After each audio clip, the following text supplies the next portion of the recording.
tous et bienvenue dans Manga Sur, spécialement consacré aux comics du manga ce soir.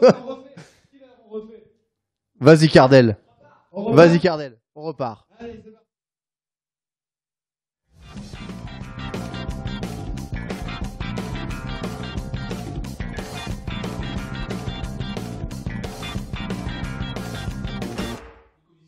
Désolé, chers fans de comics, mais ce soir, Manga Sur parlera bien de manga japonais et très japonais, puisque eh bien le dossier de la semaine sera consacré à l'animation japonaise, aux films et aux OAV d'animation japonaise. On va voir où on en est exactement au niveau eh bien de tous ces films d'animation, avec la sortie de certains eh bien titres populaires, comme Your Name dont on vous a beaucoup parlé, avec le futur retour éventuel de Miyazaki qui est là, veut faire un film, à 99 ans, c'est pas grave, il y va quand même. Eh bien nous on va voir depuis Ghibli jusqu'à aujourd'hui, en passant évidemment par tout un tas d'essais tels que Final Fantasy, les créatures de l'esprit et autres, où l'animation japonaise nous a emmenés et où va-t-elle nous emmener durant toutes ces années. Avec moi pour parler de tout ça, j'ai une équipe de fiefés lurons, et le plus fiefé de tous ces lurons,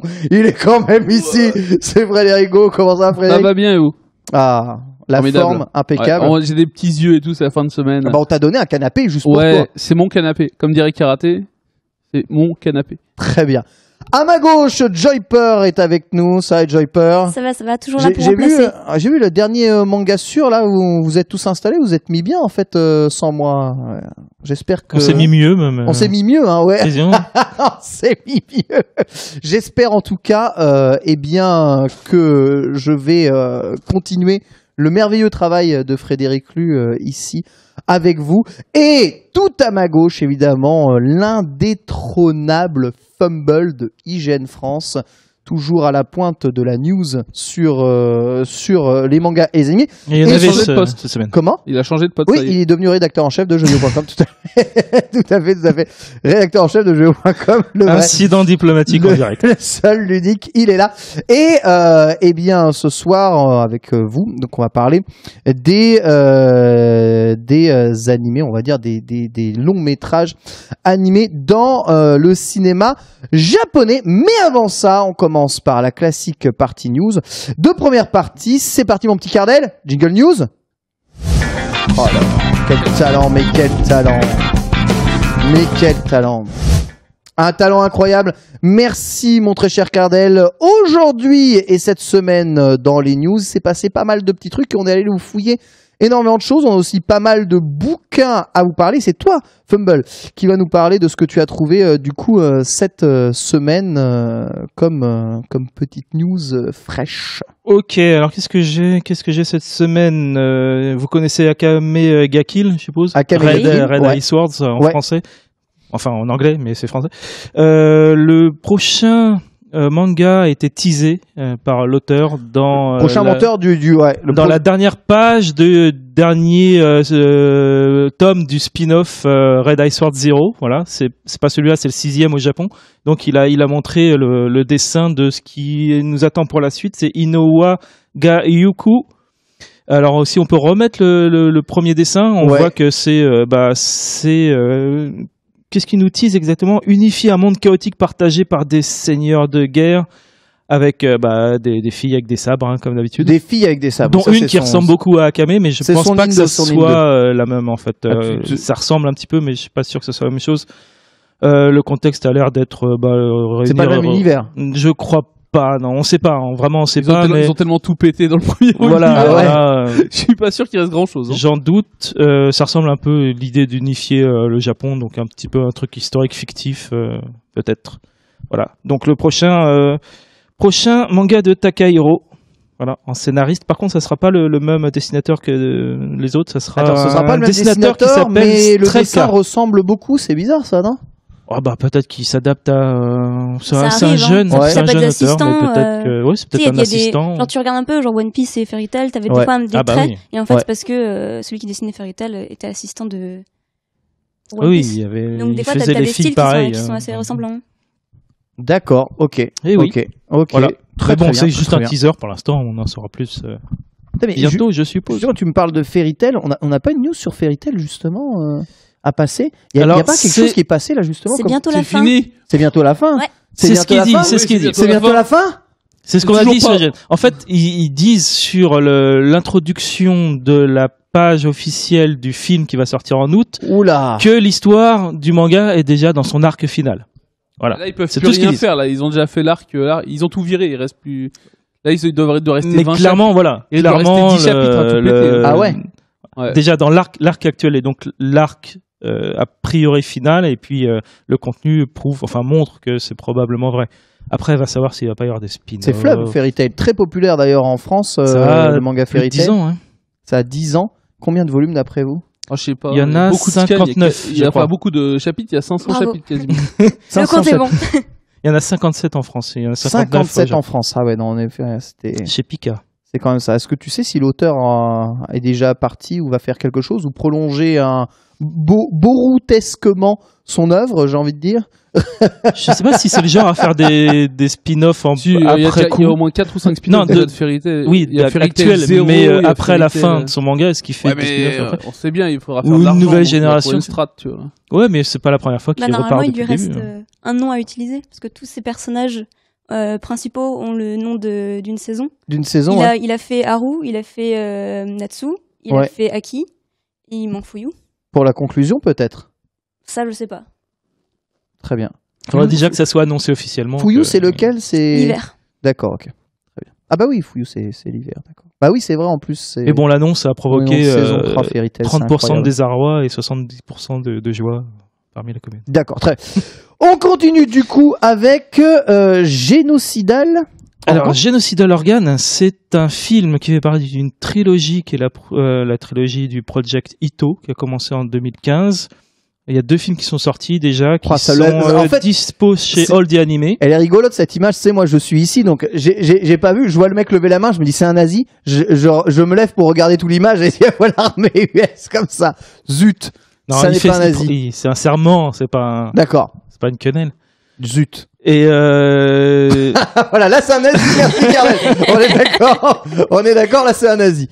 Merci, voilà, on a rétabli la vérité. Oui, donc excuse-moi, je coupais. Donc oui, c'est le dernier film d'une trilogie qui a pris du retard parce que normalement c'était le studio Man Globe qui devait le faire et en fait il a coulé donc finalement c'est le studio 4C et il va sortir bientôt. Alors je sais plus, c'est bientôt. Par contre, il sort il y a une projection exceptionnelle le 10 mars dans un cadre d'un festival Paris Love machin, donc au Grand Rex le 10 mars. Si vous êtes intéressé par voir le 3e film, si vous n'avez pas vu les autres, c'est un peu dommage, mais voilà, c'est réservable pour le moment. Ah, c'est réservé, c'est pas premier arrivé, premier service? Je crois que tu peux acheter ta place déjà sur le truc du Grand Rex. D'accord. Et sinon, il sortira en Blu-ray.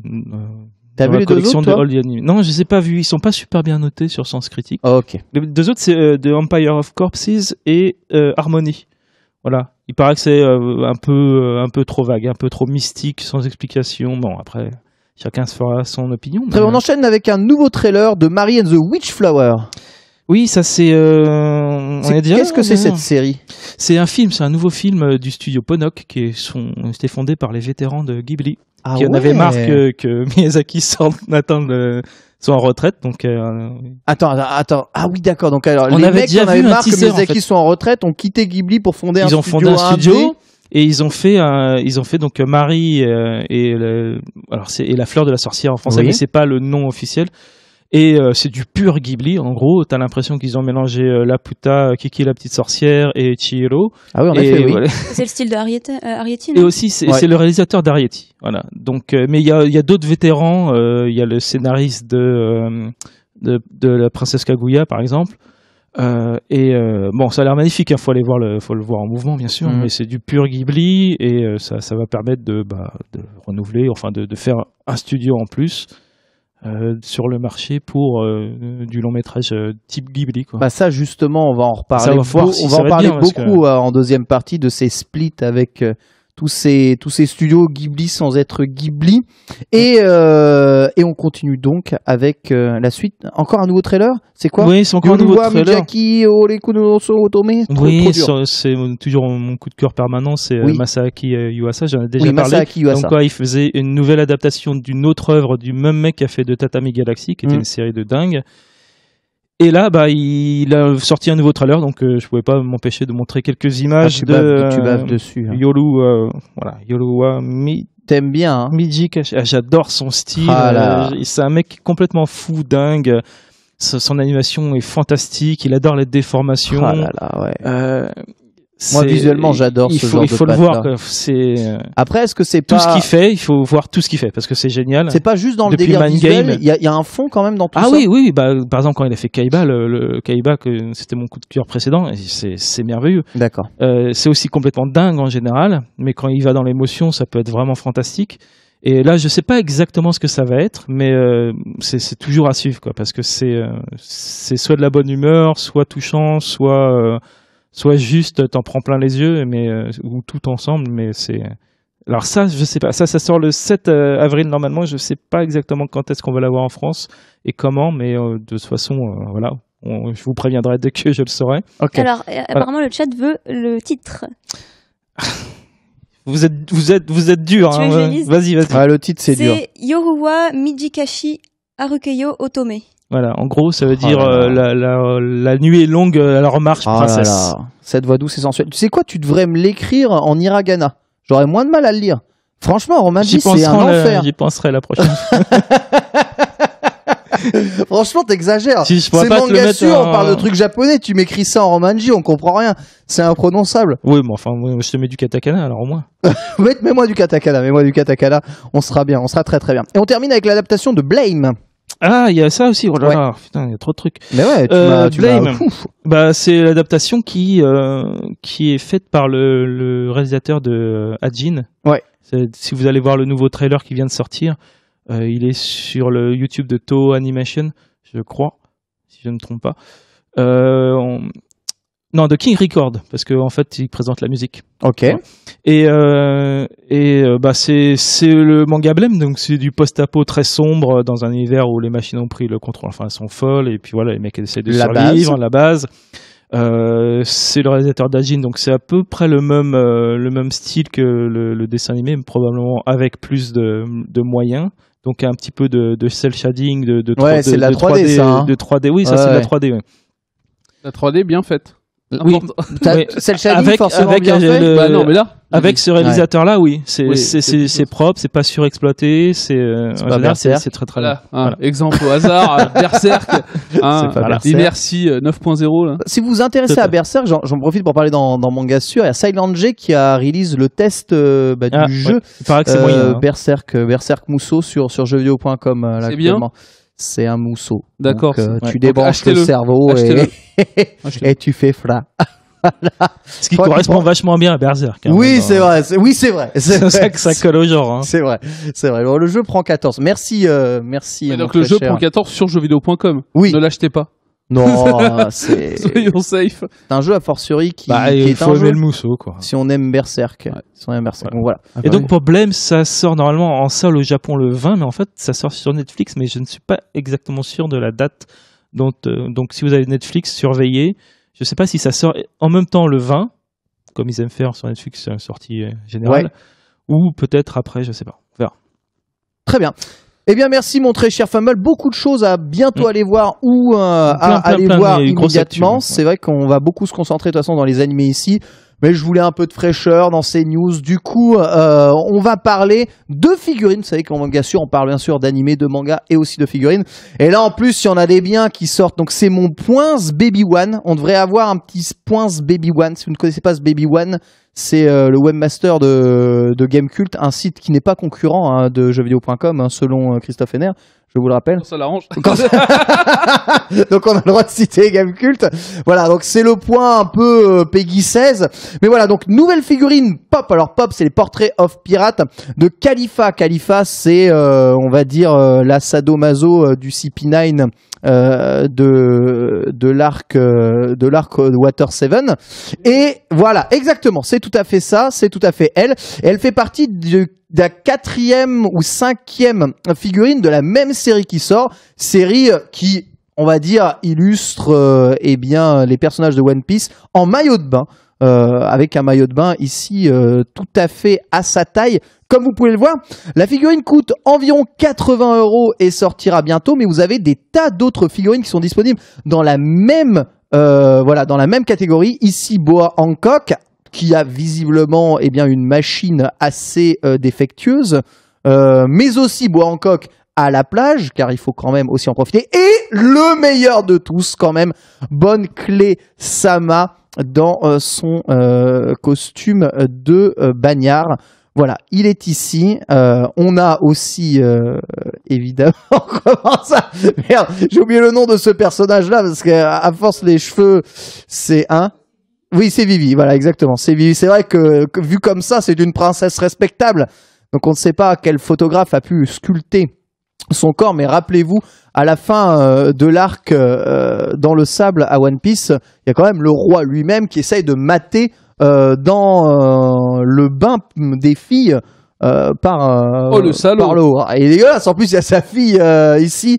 Enfin, c'est dégueulasse. C'est complètement dégueulasse. Enfin voilà, toutes ces figurines coûtent entre 80 et 120 €. C'est plutôt de la très bonne qualité. Et si vous êtes un Baby One en puissance et que vous aussi vous collectionnez ces trucs-là, ce sont tout simplement des immanquables. Un petit point shoujo aussi avec la sortie chez Pika du manga L Love Decay. Alors qu'est-ce que c'est L Love Decay et pourquoi est-ce que... Non, L en anglais c'est bien L aussi. Oui, donc j'ai pas fait de français-anglais. Joy peut avoir un avis sur ces figurines. Ah, moi j'aime beaucoup ce genre de figurines. D'ailleurs, il y a un très bon site pour les figurines à soutenir, c'est Geek in Box. Si vous aimez les figurines, que ce soit US, Japon ou plus 16 ans, ils ont quelques problèmes en ce moment, mais si vous les soutenez, je pense que peut-être ils pourraient revenir. Ils font du très très bon et il y a très bons articles. Tas de tests avec des tas de photos exclusives de toutes les figurines sur toutes les coutures. Tu peux les retrouver. Voilà, Geek in Box, c'est ça, exactement, c'est ça, tout à fait, mon très cher Cardel. En ce moment, le site est un peu en suspens. Allez plutôt sur leur page Facebook et leur mettre un petit mot. Et là, le réalisateur dit putain. Et leur demander de revenir. Revenez s'il vous plaît. Il y a plein de figurines pop de chez Mega House à tester pour nous. Voilà. Merci Cardel. Comme vous voyez, des gros amateurs. On embrasse évidemment ce Baby One, qui n'est pas Webmaster. Cela dit, du site. Oui, donc je voulais parler du manga L Love Decay. Alors, L Love Decay, c'est un shoujo qui continue. Hein. Déjà, on en est au 14e tome chez Pika. L'histoire est assez simple pour un manga, on va dire, d'amour au lycée. C'est l'histoire d'une jeune fille, c'est un peu plus avancé dans l'histoire, ce qui se passe ici. Donc c'est l'histoire d'une jeune fille qui, a sa meilleure amie qui s'est fait tout simplement harceler par un gars au lycée, un gars assez populaire. Et du coup, les deux filles détestent ce mec-là. Fort malencontruitement, si je peux m'exprimer ainsi, pour massacrer la langue française encore un peu plus chaque jour sur jeuxvideo.com, ce joli jeune homme va s'installer dans l'appartement sous celle de cette jeune lycéenne qui soutient donc sa meilleure amie persécutée, un peu comme Kayane. C'est con, putain, j'attendais pour la placer, putain. Non, faut pas rire de ça. Qu'est-ce qui se passe ? Moi, je rigole pas de ça. Et la persécution est un vrai problème. Je dis pas ça. Mais là, pour le coup, il y a persécution. Et malheureusement, elle oublie de fermer son bain. Du coup, inondation dans la salle de bain qui repisse dans l'appartement d'en bas. T'es en train de spoiler tout le manga, en fait. Non, c'est juste le synopsis. C'est juste le synopsis. Bon, le synopsis, c'est 60 pages. Donc, le mec se retrouve avec des habits tout mouillés et un appartement totalement insalubre. Du coup, obligé pour réparer la faute de faire colocation avec cet homme qu'elle déteste. Elle va apprendre malheureusement qu'il n'est pas le stalker qu'elle pensait qu'il était. Et ça va être bien pire. Et ils finissent un peu dans le même bain. Donc à mon avis, il doit y avoir attouchement à un moment ou à un autre, je pense. Et 14 tomes quand même. J'espère que ça avance un peu vite dans cette histoire. Peggy 12, mine de rien pour cette histoire. Peggy 12. Et du coup, le main game, c'est que elle est partagée entre sa meilleure amie qui ne peut absolument pas supporter ce mec. Tu vois, c'est c'est son némésis, et elle qui commence à développer des sentiments pour lui très intenses. Donc, Monsieur Bogard, vous êtes conscient que c'était juste une news? Oui. Ok, on va avancer. C'était le coup de cœur de Franchement, Bogard. tu devrais présenter l'émission. Coup de gueule intégral, ici même. Coup de gueule, je regarde dans cette caméra. Je dénonce et D'accord. D'accord. Parfait. Je dénonce ici. Là. Je dénonce Grégoire Hello d'essayer de nous faire les poches. En effet, une news catastrophique vient de tomber chez Kurokawa. Hippo va augmenter de prix, passant de 6,30 € à 6,60 € le tome. Les raisons évoquées: on vend moins de mangas, ça fait un flop comme Jojo, du coup on va vous les vendre plus cher, sinon on pourra pas vous les publier plus. C'est-à-dire que, comment ça s'appelle, Hippo, c'est un flop en France? Bah, Hippo, ça se vend comme Jojo à peu près, tu vois, c'est pas ouf non plus. Attends, sur le communiqué, il disait c'était à cause des ventes qui devaient augmenter. Exactement. En fait, c'est bien ça. Dans le communiqué officiel, donc ils tournent ça avec des phrases de blanc. Je vais pas te dire exactement qu'est-ce qu'il est, mais en gros ils disent on veut faire Hippo jusqu'à la fin. On veut vraiment que tous les fans aient Hippo, mais on sait que Hippo c'est beaucoup de saisons, beaucoup de mangas à acheter. Ils en sont d'ailleurs à combien Ils en sont à la 5e saison actuellement. Donc c'est 5 saisons et à chaque fois il doit y avoir une vingtaine de tomes, voire plus par saison. C'est beaucoup. Hippo c'est violent. Et du coup, Kurokawa dit bah oui, bah du coup avec les saisons, le public s'effiloche un tout petit peu, tu vois. Et du coup, eh bien, afin de pouvoir quand même continuer de publier, bah, va falloir vendre un peu plus cher. Bah, c'est louable. Hein. Bah, non, c'est louable. C'est cool, c'est 30 centimes sur 70 c'est chapitres, hein, les mecs. Surtout, comme ça. Non, mais c'est surtout pour que les vrais fans puissent avoir. Ouais, ça, tu vois. en fait, ils avaient qu'à sortir des collecteurs à 10 balles, comme ça, les vrais fans, ils auraient des vrais trucs. Non, pas des trucs avec des papiers. Il y en a vraiment marre des séries où des fois t'as des séries qui s'arrêtent en plein milieu. Ouais, parce que ça se vend pas. Moi, personnellement, je préférerais largement payer 30 centimes à chaque on manga va pas et avoir ma série complète. Mais moi, je suis plus partant de payer 10 € un très beau truc que payer 5 € un truc qui est. Mais est-ce que ça se vendrait véritablement? Mais ça se vendrait beaucoup moins. Mais là, on parle pas d'un truc plus beau ou moins bon, c'est juste le prix qui a augmenté. 30 centimes, c'est pas cher, mais il y a 70 volumes dans Hippo. Ouais, mais toi, Joey Port, t'as travaillé un peu en librairie, et t'as vécu l'augmentation du prix du manga en direct. Nous, on a vu ça avec les TVA qui montaient, qui descendaient et compagnie. Et en soi, on voit que quand il y a une augmentation de prix, la clientèle fidèle reste là. D'accord. Certes, on a beaucoup moins de jeunes qui vont acheter et par contre la clientèle adulte reste la même malgré tout. Ceux qui ont de l'argent achètent. Non, après surtout il y a le fait que Amazon arrive et que les jeunes sont plus tentés d'acheter sur Amazon ou à la Fnac. Les jeunes non. Toutes les personnes qui ont Internet quoi. Bien sûr. Voilà. Bah après pas forcément non plus. Enfin il y a deux écoles, on va dire. Moi, j'aime bien aller à la Fnac m'acheter un bouquin, mais quand c'est niveau comics et compagnie, ça va beaucoup plus vite sur Amazon. Bah, ça dépend. Traître. Non, mais moi, j'achète tout en physique, mais Amazon, ça va plus vite. Je t'assure que ça dépend de ta vie, ça dépend de tes trajets, ça dépend de quand tu rentres. Moi, par exemple, si je fais le trajet pour rentrer chez moi, je passe devant une librairie de Asnières-sur-Seine. J'ai juste à rentrer dans la librairie, c'est sur mon chemin et à sortir. Je repars avec mon manga, j'ai même pas à attendre qu'il me soit livré ou pas livré ou je sais pas quoi, tu vois. Et c'est le même prix. Il y a 5% sur Amazon, tu vois. Donc ça dépend aussi de ta façon de... C'est pas un problème de prix, c'est un problème de... Et pareil... Et on va partir dans un débat pendant les news, c'est y part. Non mais d'accord, mais en librairie, si tu veux vraiment regarder, tu vois, à l'intérieur du bouquin pour savoir si ça te plaît, c'est le seul endroit où tu peux encore faire. Ou alors oui, faut aller en Fnac et tout ça. Ou dans une émission, bien sûr. Ou dans une émission, manga sûr. Si la librairie est pile sur ton chemin du boulot, c'est parfait. Tu vois, si tu es pas un petit crochet mais sinon... vers la défense discrètement pour rentrer chez toi à l'opposé, c'est safe. Quoi. Donc j'accuse Golden Greg de vouloir s'en mettre plein les poches avec Hippo. S'il veut répondre à cette accusation ici même, il viendra dans le squat. Voilà, parce que qu'il vienne dans le squat. Qu'il vienne dans le squat. On enchaîne avec toi, Joyper, et tu vas nous parler du Tokyo Anime Awards 2017. Ouais, en ce moment, vers Ikebukuro, t'as justement la remise des prix du Tokyo Anime Awards, qui en gros récompense dans différentes catégories les gens qui ont participé à l'animation en 2016. Un peu leur Golden Globe. Un petit peu ça. C'est un peu genre le Cannes, entre guillemets. Voilà, ce genre de choses. Alors, je devrais y être à Cannes en ce moment. Et du coup, il y a eu pas mal de surprises. Ah oui. Oui. Dis-moi, quel est le meilleur film de 2016 C'est Your Name, c'est cramé. Eh ben non. Eh ben non. Quel jeu d'acteur. C'est cramé, c'est Your Name. Mon Dieu. On a tellement parlé en plus. Alors, Makoto Shinkai a reçu donc le meilleur scénariste donc le award du meilleur scénariste pour 2016.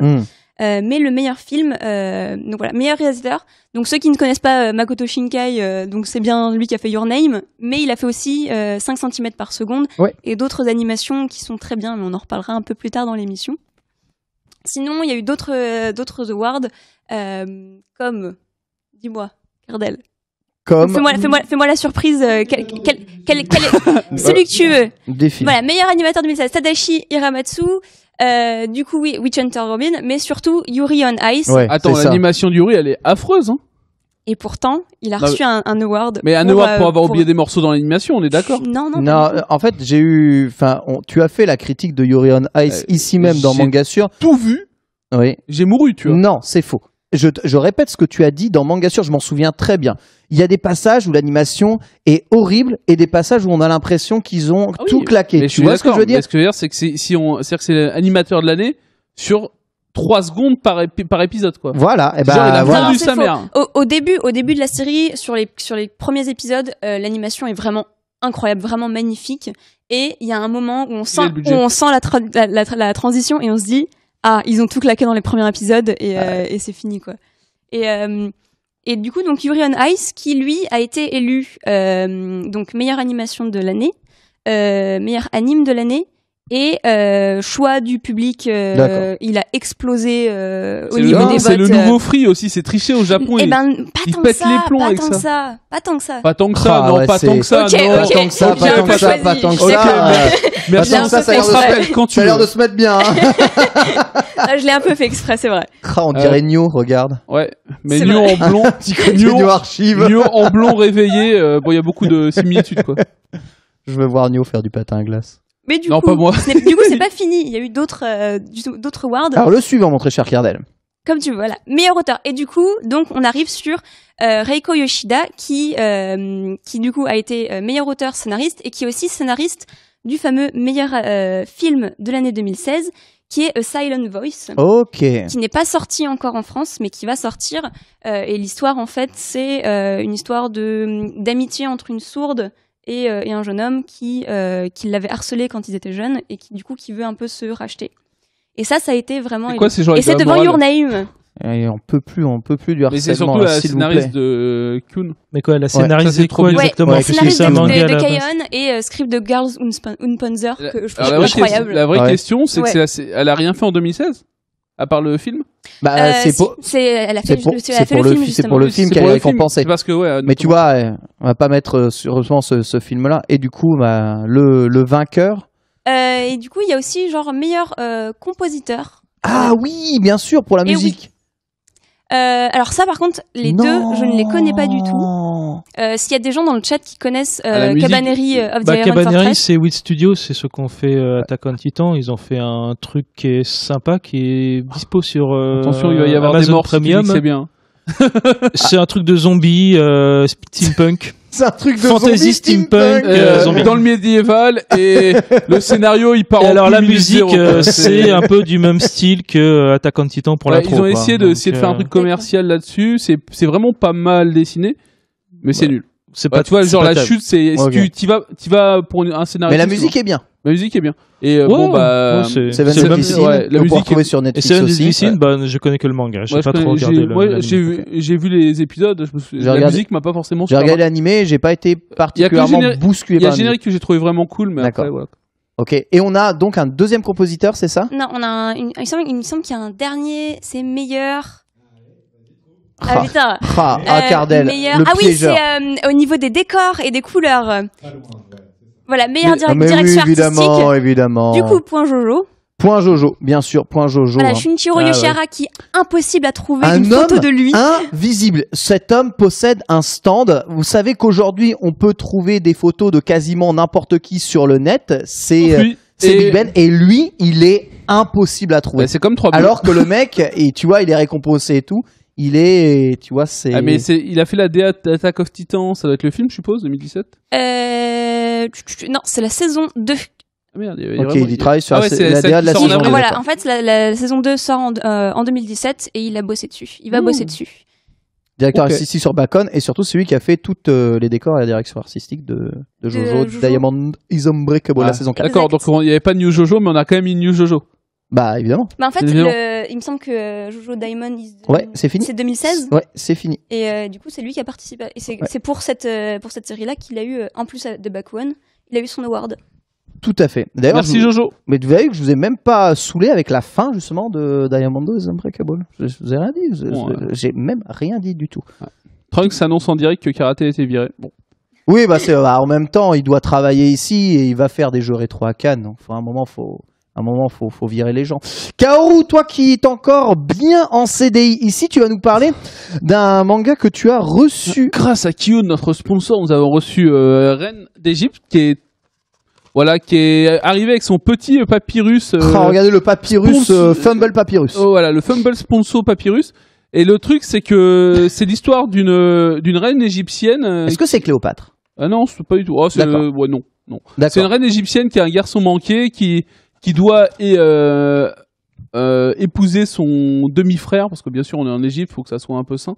Et après on regarde son histoire. En gros, elle demande à une autre femme de la rendre féminine. Oh. Et après, en gros, sa quête dans le premier, c'est de suivre sa vie comme elle le veut, alors que dans la tradition égyptienne, elle devrait se marier. Elle s'est mariée avec son demi-frère, et son demi-frère a tout pouvoir sur lui vu que c'est le pharaon. Donc en gros, on arrive sur une histoire où elle essaie de se rebeller contre le système, machin. Ce qui n'est pas normal d'habitude, mais depuis quelques années, les prêtres ont pris le pouvoir et les hommes ont pris le pouvoir plus que. C'est ça. Qu'avant. Et en gros, moi je l'ai lu alors en diagonale parce qu'il fallait travailler avant. Ouais. Mais t'as pu juger le dessin est très très beau.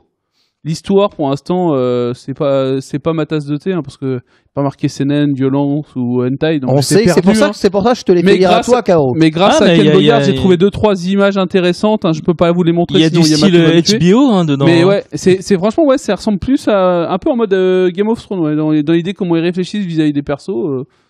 C'est un manga à découvrir. Je sais pas ce que ça va valoir sur le long terme. Mais le premier volume est pas mal. Le problème avec ce genre de manga historique, c'est que quand on est un peu ignorant de l'histoire réelle, on peut te faire croire tout et n'importe quoi. Tu sais jamais trop exactement de quoi il retourne. Ouais, il y a pas mal de références sur l'Égypte, mais ça m'a pas trop choqué. Non, ça a l'air correct, mais en fait, c'est à moins d'aller sur Wikipédia ou prendre des cours. Tu es trop consciencieux. Il a vocation à être genre historique ou quelque chose comme ça, avoir une vocation. C'est un peu comme du canapé scolaire. Je t'avouerais que non. Un truc HBO, tu vois. Non, mais je pense pas. Non, c'est vraiment fictif, quoi. Mais en gros, là, c'est plutôt une quête d'initiation, mais au lieu que ça soit un petit garçon qui tente de sauver le monde, là, c'est une fille qui a un garçon manqué qui essaye de retrouver sa liberté. Est-ce qu'il y a de la nudité? Oui. Bien évidemment, il y a du cul. Mais c'est bon, tu peux vendre. Ce qu'il faut vous dire, c'est que c'est du Q-Soft, donc c'est du Peggy 13, tu vois, un truc comme ça. Ouais. C'est très bien le Peggy 13. Je pense que sur Internet, tout le monde a vu pire, tu vois. Mais c'est vraiment pas mal et surtout très très bien dessiné. Ok. Par contre, le parchemin, c'est pas terrible pour lire les mangas. Ouais, c'est pas fou, ouais. C'est ça.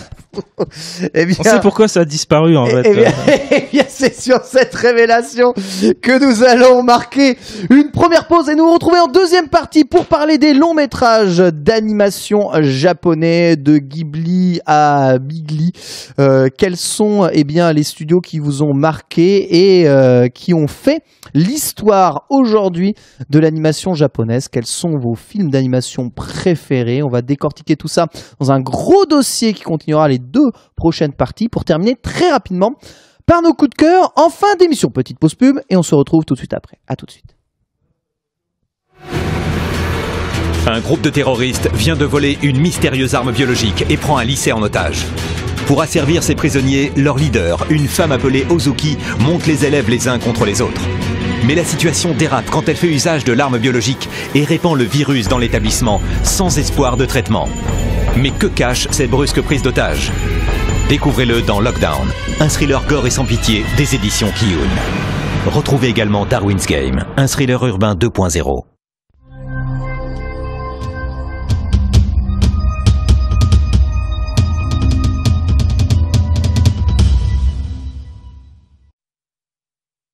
comme petite news fraîche. Ok, alors qu'est-ce que j'ai cette semaine? Vous connaissez Akame ga Kill, je suppose? Akame Red Ice Swords en français. Enfin, en anglais, mais c'est français. Le prochain manga a été teasé par l'auteur dans la dernière page du dernier tome du spin-off Red Ice Sword Zero. Voilà, c'est pas celui-là, c'est le 6e au Japon. Donc il a montré le dessin de ce qui nous attend pour la suite. C'est Inoue ga Yuku. Alors aussi, on peut remettre le premier dessin. On voit que c'est qu'est-ce qui nous tease exactement? Unifier un monde chaotique partagé par des seigneurs de guerre avec des filles avec des sabres, hein, comme d'habitude. Des filles avec des sabres. Dont une qui ressemble beaucoup à Akame, mais je pense pas que ça soit la même en fait. Deux mangas japonais et très très très japonais, puisque le dossier de la semaine sera consacré à l'animation japonaise, aux films et aux OAV d'animation japonaise. On va voir où on en est exactement au niveau de tous ces films d'animation, avec la sortie de certains titres populaires comme Your Name, dont on vous a beaucoup parlé, avec le futur retour éventuel de Miyazaki qui est là, veut faire un film à 99 ans, c'est pas grave, il y va quand même. Nous on va voir depuis Ghibli jusqu'à aujourd'hui, en passant évidemment par tout un tas d'essais tels que Final Fantasy, les créatures de l'esprit et autres, où l'animation japonaise nous a emmenés et où va-t-elle nous emmener durant toutes ces années. Avec moi pour parler de tout ça, j'ai une équipe de... Cette semaine. Comment? Il a changé de pote. Oui, il est devenu rédacteur en chef de jeuxvideo.com. Tout à fait. Rédacteur en chef de jeuxvideo.com. Incident diplomatique en direct. Le seul, l'unique, il est là. Et ce soir avec vous, donc on va parler des animés, on va dire des longs métrages animés dans le cinéma japonais. Mais avant ça, on commence par la classique partie news. Deux premières parties, c'est parti mon petit Cardel. Jingle news. Oh là là, quel talent, mais quel talent. Mais quel talent. Un talent incroyable. Merci mon très cher Cardel. Aujourd'hui et cette semaine dans les news, c'est passé pas mal de petits trucs et on est allé vous fouiller énormément de choses. On a aussi pas mal de bouquins à vous parler. C'est toi, Fumble, qui va nous parler de ce que tu as trouvé cette semaine.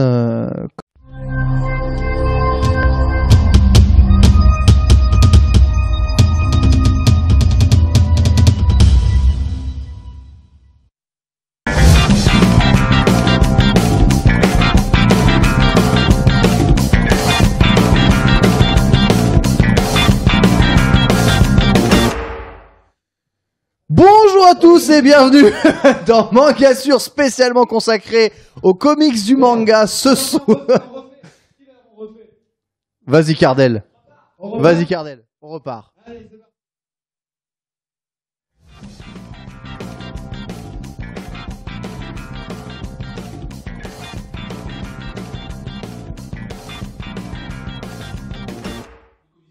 Désolé, chers fans de comics, mais ce soir, Mangasur parlera bien Fiefé Luron, et le plus fiefé de tous ces lurons, il est quand même ici. C'est Frédérico. Comment ça, Frédéric? Ça va bien et vous? Ah, la formidable. Forme impeccable. Ouais, j'ai des petits yeux et tout, c'est la fin de semaine. On t'a donné un canapé juste pour toi. Ouais, c'est mon canapé. Comme dirait Karaté, c'est mon canapé. Très bien. À ma gauche, Joyper est avec nous. Ça va, Joyper? Ça va, toujours là pour remplacer. J'ai vu le dernier Mangasur là où vous êtes tous installés. Vous êtes mis bien en fait sans moi. J'espère que... On s'est mis mieux même. On s'est mis mieux, hein, ouais. On s'est mis mieux. J'espère en tout cas que je vais continuer le merveilleux travail de Frédéric Lu ici avec vous. Et tout à ma gauche, évidemment, l'indétrônable Fumble de IGN France, toujours à la pointe de la news sur les mangas et les animés. Et il y en avait